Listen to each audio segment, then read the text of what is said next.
Today I'll be combining pudding and rice to make a nice dessert. Why? Because it makes a nice combination and I think it tastes pretty nice. So let me show you how to make it. Right, first thing you're gonna need some rice, about 250 to 500 grams of it, and you wanna put in a little bit of water just so it can boil for a bit. Not too much, so it can be a bit boiled, so it can take up. Meanwhile, while it's boiling, we can prepare the pudding, which I used about one packet of these pre-made pudding, which is kind of cheap, but you can make your own if there's enough interest. I will make a video on it. And you want to pour it into a bowl with 1 teacup of milk, and then you want to mix it up till there are no lumps inside the pudding mixture. Once it melts like this, then you can just leave it aside and come back to the rice,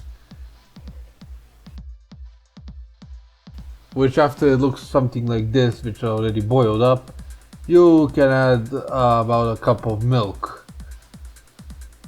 1 cup of milk should be enough, and 2 or 3 cups of sugar depending on how sweet you want. I mean, you can actually add as much as you want. You can even add 2 cups of milk if you want. This all depends on how much you want and how much you're planning to make. So roughly, then leave it just to boil for a bit more, and then you can add the pudding later on. Either way, add the pudding mixture inside the milk and then stir it around till it becomes thick enough.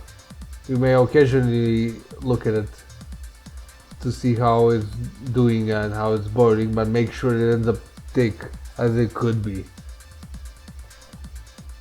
Also make sure this is on low to medium heat as well, because I actually forgot to mention it, which happens all the time. So once it looks thick like this, then you may take it out of the stove and put it inside of a bowl. Doesn't matter the size or the shape. You can even use those pudding shapes if you want to, but I have some bowls laying around, so I'm just gonna pour it inside 2 of them, and I'm just gonna leave them for inside a cool room or a refrigerator for like about 4 to 6 hours, so it can chill well and to make the pudding shape that's needed.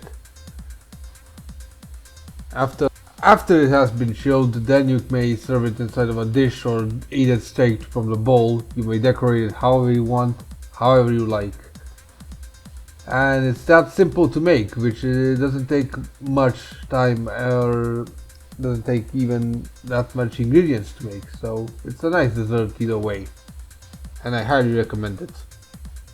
So yeah, that's about all it takes to make this amazing combination, which is, you know, pretty simple, but it's pretty nice.